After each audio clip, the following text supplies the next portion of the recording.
Hi, everybody. My name is Kara. I'm one of the dietitians here at NXPT. I hope everyone's first FRC week one went well. On to week two, we're going to set new goals. Today's topic is about busting your food cravings. Okay, we all have them. Sometimes we associate joy with them. Sometimes we associate stress with them. Who knows? The first thing I want to talk about is the difference between hunger and craving. Hunger is your body's requirement for food. It is not some quirk that you feel hungry, okay? We need food to live. We need food to survive and to thrive and to think and to do the things we want to do, exercise at NXPT. Cravings, on the other hand, is usually an emotional or desire for food, okay, or certain types of food, okay? Both are equally important. If we only eat to satisfy our hunger, we're probably going to feel a little bit deprived if we don't also find joy or pleasure in that meal.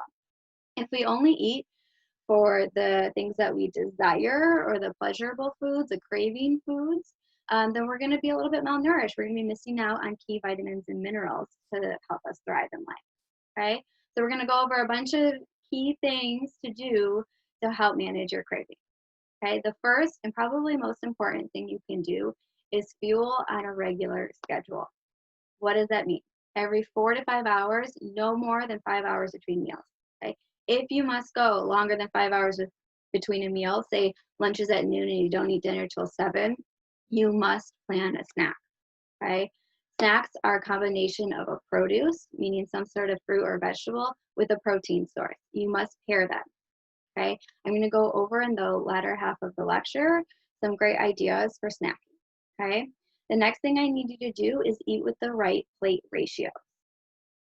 It's a lot simpler than it seems. Okay, visualize your plate, and I want you to take half your plate, 50% or 2 handfuls of that plate, and make them vegetables. Think about what you had for lunch today or breakfast today. Was half your plate vegetables? Okay. The next thing I want you to do is take 25% of your plate and make it a carbohydrate. This is whole grain bread, whole grain pasta, brown rice, maybe it's a piece of fruit, maybe it's a glass of milk, okay? The last thing I want you to do is take 25% of your plate and make it a protein. Fish, chicken, eggs, tofu, some sort of soy. Not really concerned about what the protein is, what the carb is, what the vegetable is. I just want you to have the right ratios. Half of it vegetables, quarter of it carb, and a quarter of it protein. This protein is about 15 to 30 grams per meal, okay? The next thing I want you to do when it comes to fueling regularly is also make sure that fueling is very mindful. What does mindful mean? It means single task. When you are eating, you are focused on your meal. You're not on Facebook. You're not on Instagram. You're not texting with your friends. You're not watching NXPT videos on YouTube, okay? I want you single task on your meal, okay? You are also sitting in a chair at a table eating from a plate or a bowl. The plate or bowl is very important. This is going to prevent you from eating from a bag or a box. When you're eating out of the chip bag, there's no way to quantify how many chips you just ate while you're cooking dinner. Pre-portion it into a bowl. That way you have that visualization of exactly how much you're eating. Okay. So that's fueling regularly. Let's move on. Breakfast is very, very important. I do not want you to skip breakfast. Okay. We should ideally be eating within about 2 hours of waking up or 2 hours of your workout. Okay. No candy for breakfast. I do not want you to only eat a donut for breakfast because remember that the ratios of your plate, a donut does not create those ratios. So if you do want a donut for breakfast, there's your carbohydrate. What's your protein source? Okay. And I do let you skip vegetables at breakfast as long as you have some sort of food. You must have fiber at breakfast. Okay, so maybe it's a piece of whole grain toast, maybe it's the skin of an apple or the skin of a potato in a hash brown. Okay, fiber is going to help keep you full throughout the day. Okay, I want you to not read the marketing on advertisement or on the food packaging because oftentimes you'll see things like gluten-free, no sugar added. Okay, it does not mean they're healthy. Just because something says organic does not mean it is healthy. Okay. Use your judgment rather than those marketing schemes to decide what you're going to have for breakfast. The next thing I want you to do, clean out your pantry, okay? Get rid of the stuff that does not serve you and help you meet your goals for the 6-week challenge, okay? There's no ifs, ands, and buts about it. It's not, oh, my kids will want it, or no, I need it just in case, okay? No, I want you to clean it out. We will all survive the next 6 weeks without this stuff, okay? My recommendation to you is when you have sweets or treats, do it outside of the home. If you're really craving ice cream, I want you to honor that craving, but I want you to go out to the ice cream store, get a single cone with your family, make it fun, make it enjoyable. Okay, and that way you can really feel good about that craving that you satisfied rather than feel guilty about it. The next thing is build in a pause. Okay, so when you're craving something, I want you to delay that craving a little bit. Wait 15 minutes and do something else. Have a different task. Maybe it's going for a walk or listening to music. Maybe it's just taking 5 and closing your eyes.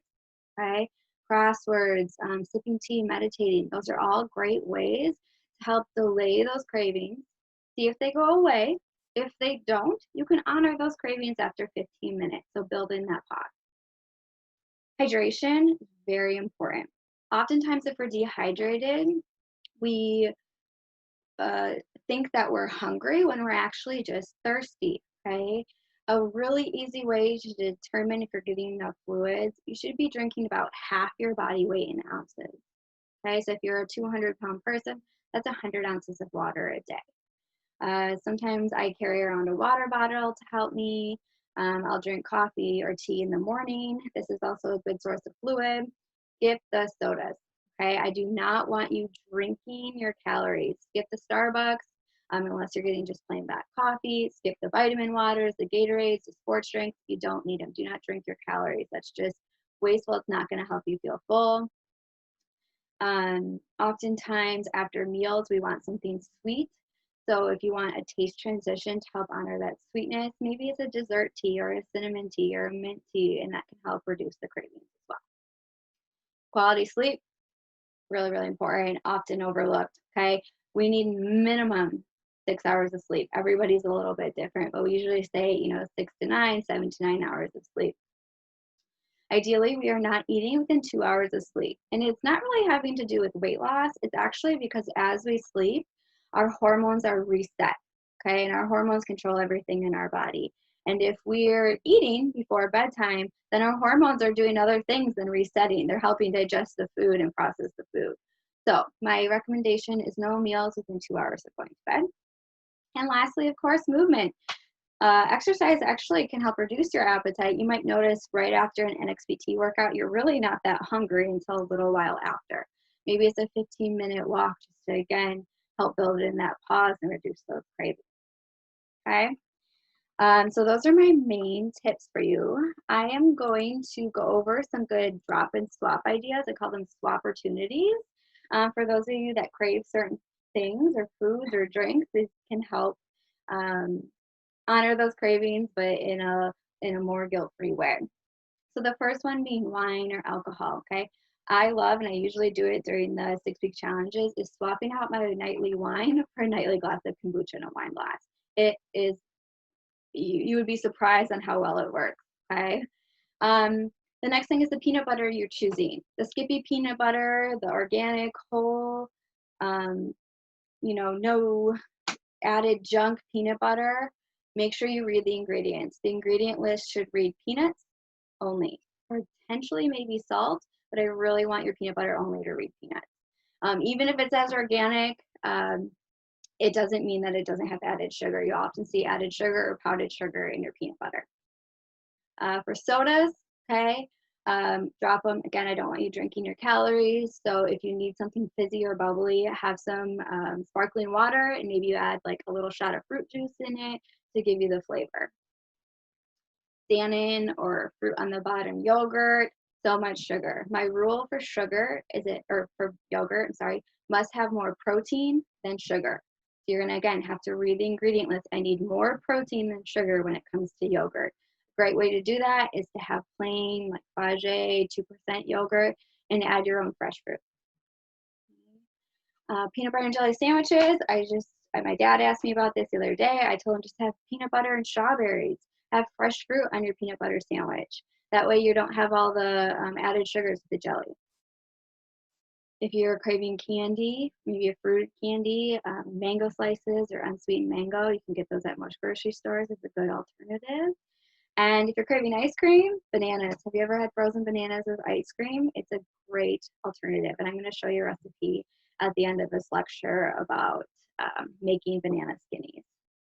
Okay. So I'm going to get in and I'm going to share you my screen. If I can figure out how to do it. Show you my screen on some good snack ideas. Okay. So like I said earlier, produce and protein is a must. You must pair produce and protein together. I put protein and fat because a lot of times they have the same. So if you're craving something sweet, great options are some sort of fruit like strawberries as your produce, and then you have pistachios as your protein or fat source. Pineapples and cottage cheese, grapefruit and walnuts, pear and pumpkin seeds, grapes and almonds. I encourage you to screenshot this screen so you can save these ideas. If you're craving something salty, cheese with tomatoes, or maybe it's roasted chickpeas with mango, beets and feta cheese, figs and olives. All of those are great, great ideas. The produce keeps you full, gives you the vitamins and minerals you need, and the protein and fat is really satisfying for our bodies. Okay, so that's why we always pair them together. If you're craving something crunchy, carrots and hummus, cucumber and hard-boiled eggs, celery and nut butter, apple and pecans. Chocolatey is my favorite one. I love putting berries in the microwave on defrost, putting them on top of my yogurt and sprinkling a little cocoa powder on them. Dates and nut butter to make like a Reese's peanut butter cup. Of course, banana and nut butter is a popular one. And then I put a little milkshake on there for you. So a cup of milk with half a cup of frozen cherries with unsweetened cocoa powder. And then you blend it with put some ice in there if you want. Okay. Here is the recipe for the banana skinnies. It's just one ripe banana. All you do is cut it up, okay? Put it in on a single layer in a sandwich bag.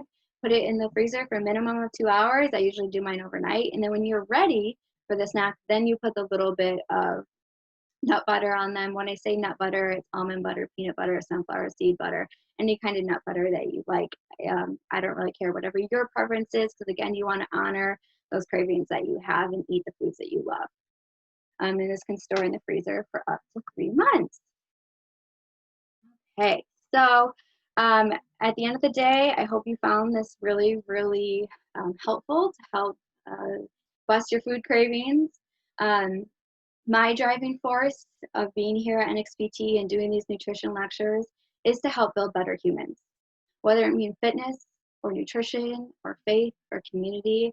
It takes a lot of courage to be better, and together as a community with our soulmates, we can really dig deep and find the strength to tell ourselves that we're worth it. Okay, so knowledge is power, but without applications, it really means nothing. So what I want you to do is I want you to set your goal for this week, okay, week 2 of the FRC. I want you to pick up your cell phones and text your soulmate what your goal is. And then I really want you to hold each other accountable. I want you to check in with each other, okay? So if you have any questions, please feel free to reach out to me on Instagram or at the gym. Please say hi. I love getting to know everybody. Andrea is also here with us as a great dietitian, so feel free to reach out to either of us. And I hope you have a great day. Bye.